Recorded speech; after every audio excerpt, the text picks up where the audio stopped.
مختلف جگہوں سے ان آیتوں کو تلاوت کیا ہے۔ ان 3 آیتوں کے اندر اللہ جل شانہ نے وہ بڑے بڑے گناہ، وہ 3 بڑے گناہ تینوں مختلف آیتوں میں بیان فرمائے، جن کا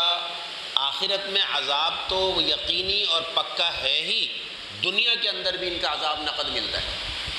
ان گناہوں کی سزا دنیا کے اندر بھی نقد ملتی ہے۔ اور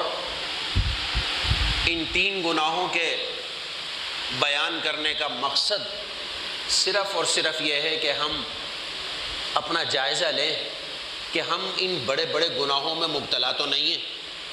اگر ہیں تو بلا تاخیر فوراً ان سے توبہ کریں، ورنہ پھر دنیا میں ان کی سزا بھگتنے کے لیے تیار ہو جائیں، آخرت میں تو خیر ہے ہی ہے۔ اور اس لیے بھی ان 3 گناہوں کو مختصراً آج